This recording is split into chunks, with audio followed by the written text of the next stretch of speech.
What's going on, everybody, and welcome back to the channel. And as we pick up in this video, we're picking up with Absolute Superman issue number 9. Superman took 3 Kryptonian rounds straight to the chest, with the Omega Men being able to grab him and pull him into their boom tube. Right now, they're doing everything they can to get those rounds out of his body. And while Jimmy is able to pull out 1 bullet, in doing so, we see this pretty organized room turn to absolute destruction. The absolutely agonizing pain of pulling that bullet out of his chest caused this room to go absolute chaos. But this is where they also learn that the bullets, they become unstable. They start to lose form. So if they don't get the other ones out right now, they'll essentially lose form. They won't be able to grab it, and that kryptonite will spill into his blood. But with all of their equipment now destroyed, they can't even see where it might be. That's where Superman says that he can see it. He grabs the clamps and he pulls one straight out of his own chest, but it causes him to pass out. With still having one in there and them having no way of getting it out, Primus says, "Bring me the box." And Jimmy opposes this, saying that you can't. Other than triggering the boom tubes, we can't use that box for anything. We don't even know what it is. But they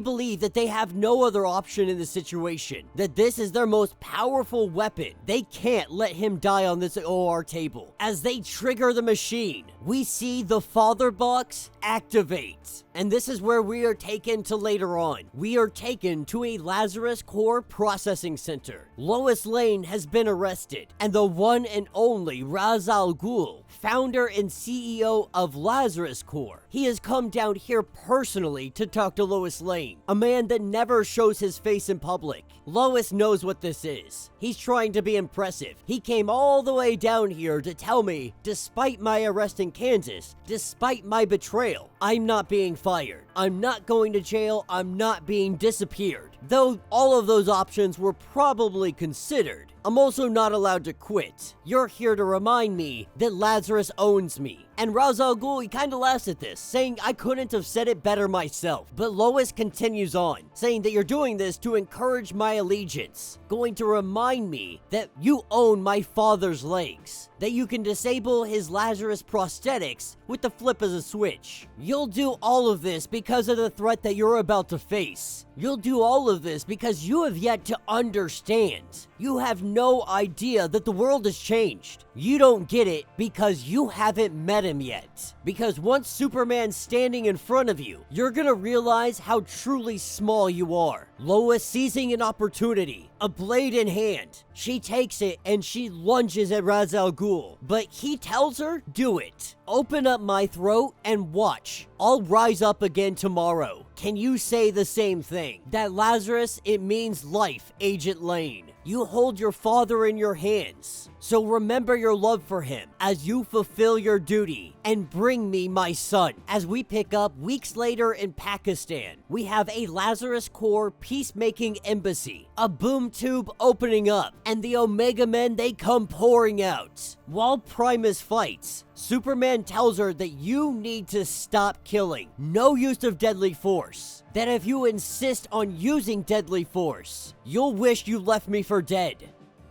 And really, the Omega Men, they don't have to do anything here. We watch as Kal just cleans this dude's up. From ground forces to armored vehicles, there's nothing that can stand in his way. What he had not anticipated on was the Peace Mechs, looking like something straight out of Warhammer 40k. These mechs grab hold of him, one grabbing his legs, one grabbing his arms. And these mechs, they attempt to pull him apart. And Superman's companion soul, trying to let him know that your wounds, they're bleeding out. This is causing the activation of your solar flare mode. He tells Kal that you need to listen to me, that no matter what happens, you can't allow the Omega Men to use that infernal device on you ever again. You must never go near that box. This is what picks us up just a little bit earlier before they went in. Kal-El wants to know, what is that box all about? And if Jimmy's being honest, not even he knows really. Some say it fell from space. Some say it's been buried down in Earth for millions of years. Primus says that it comes from God. What they do know is that it's called the Father Box. Kal-El knows this because it told him. When it was removing that bullet from his chest, it kind of talked to him. But what he saw was a vision. It showed him fire pits the size of the oceans. Slums that went on forever, packed with tormented masses. But this was no vision of the past, no faraway planet. It was the world that's coming, this world.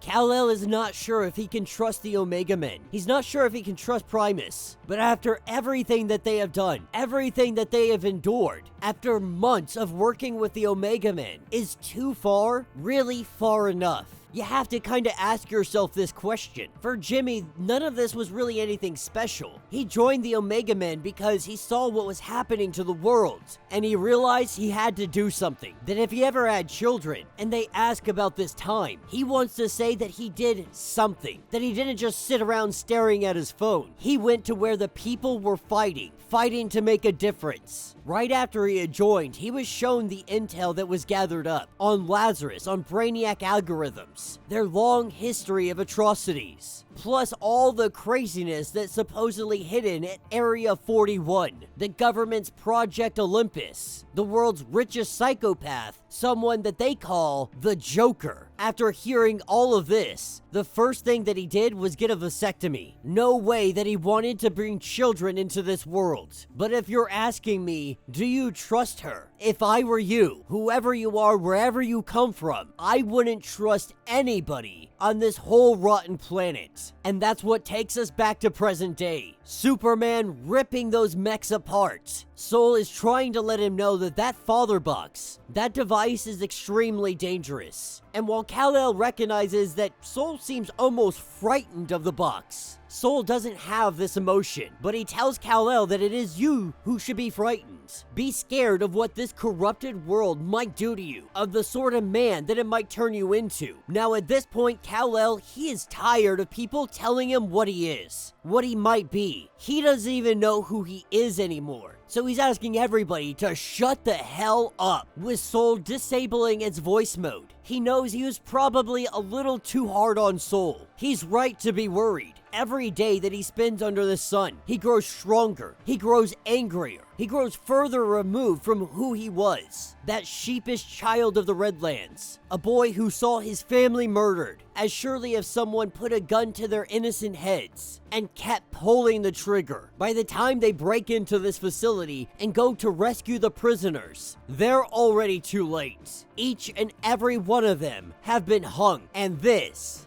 was all a trap. As the peacemakers surround them, we find that our Omega Men, it appears there may be no way out of this. And Superman, he watches. He watches as these people tear each other apart. He knows that Krypton was destroyed by its own hubris, its own gluttony. And he sees that this planet, it doesn't appear to be any different. With the boom tube opening up, he knows that he wants to get away from these people.